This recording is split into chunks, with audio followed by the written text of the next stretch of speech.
নমস্কার, নিউজ ভ্যানগার্ডের পর্দায় প্রত্যেককে স্বাগত জানাচ্ছি। এই মুহূর্তে আপনাদের সাথে আমি রয়েছি অঙ্কিতা। চোখ রাখছি এই মুহূর্তের গুরুত্বপূর্ণ সংবাদের দিকে। প্রথমেই নজর রাখছি আবহাওয়ার দিকে, কারণ গোটা রাজ্য জুড়েই কিন্তু বৃষ্টি এবং পশ্চিম জেলা থেকে শুরু করে ঊনকোটি, ধলাই সব জেলাতেই এই মুহূর্তে বৃষ্টির সম্ভাবনা। অন্যদিকে অ্যালার্টও জারি করা হয়েছে আগামী 24 ঘন্টার জন্য। দেখা যাচ্ছে যে 3 জেলার জন্য জারি করা হয়েছে ইয়েলো অ্যালার্ট, অর্থাৎ হলুদ সতর্কবার্তা। মঙ্গলে ভারী বৃষ্টি এবং মেঘ বিদ্যুতের তাণ্ডবের আশঙ্কাও কিন্তু লক্ষ্য করা যাবে। বিস্তারিত সে বিষয়ে জানবো। টেলিফোন লাইনে যুক্ত হয়ে গেছে প্রতিনিধি শতাব্দী দেবনাথ। শতাব্দী, আজ মঙ্গলের সকাল তো দেখতে পেলাম আমরা বৃষ্টি ভেজা, তবে দুপুর এবং বিকেল কেমন কাটতে চলেছে? দেখো, আজকে হচ্ছে সপ্তাহের দ্বিতীয় দিন এবং তোমার আজকে যে ছবিটা, বিশেষ করে রাজধানীতে সকাল থেকে বৃষ্টিপাত হচ্ছে, ঝিরিঝিরি বৃষ্টিপাত, ভারী বৃষ্টিপাত লক্ষ্য করা যায়নি। তবে এই ছবি শুধুমাত্র রাজধানী নয়, গোটা ত্রিপুরা রাজ্যের ক্ষেত্রে লক্ষ্য করা যাচ্ছে। তবে তার মধ্যে উল্লেখযোগ্য বিষয় হচ্ছে যে 3টি জেলার ক্ষেত্রে ভারী বৃষ্টিপাত হতে পারে।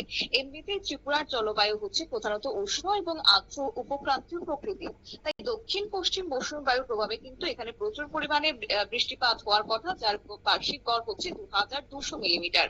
তবে এই মুহূর্তে সে অর্থে অতি ভারী বৃষ্টিপাতটা কিন্তু আপাতত ত্রিপুরা রাজ্যের ক্ষেত্রে লক্ষ্য করা যায়নি। তবে উত্তর পূর্ব ভারতে এই মুহূর্তে সক্রিয় বর্ষা রয়েছে বলে আবহাওয়া দপ্তর, আবহাওয়াবিদরা জানাচ্ছেন। ত্রিপুরা সহ একাধিক রাজ্যে বজ্রবিদ্যুৎ সহ বৃষ্টিপাত, কোথাও কোথাও ভারী বৃষ্টিপাতেরও পূর্বাভাস দিয়ে দিয়েছে আইএমডি।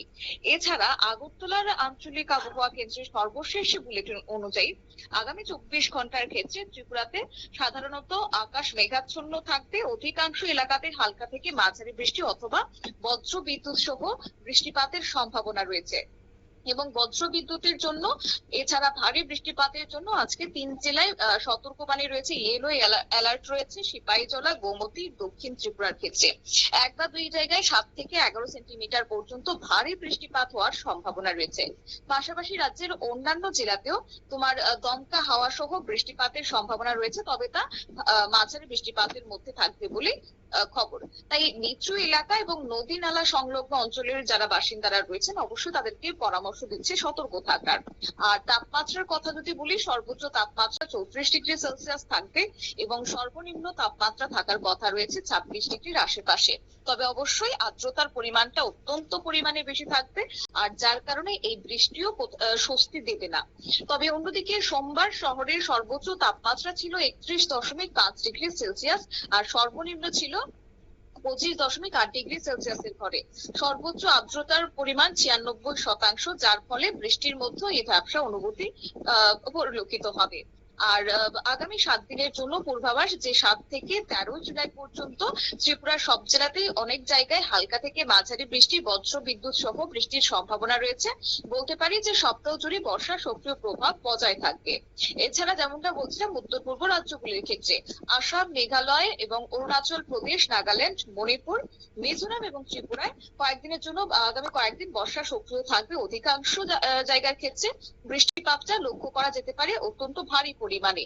বিশেষ করে পাহাড়ি রাজ্যের কথা যদি বলি, অরুণাচল প্রদেশ, মেঘালয়, নাগাল্যান্ড, মণিপুর, মিজোরামের কিছু এলাকাতে ভারী বৃষ্টির জেরে সেখানে ভূমিধসের আশঙ্কাও এই মুহূর্তে জারি করে দিয়েছে আবহাওয়া দপ্তর।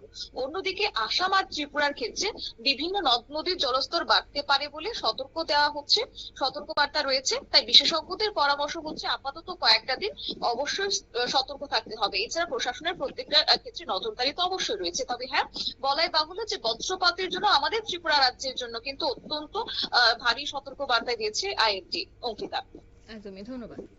অর্থাৎ গোটা রাজ্যের জন্যই কিন্তু থাকছে বৃষ্টির সম্ভাবনা, তবে 1 থেকে 2টি জেলার জন্য হলুদ সতর্কবার্তা দিয়ে দেওয়া হয়েছে।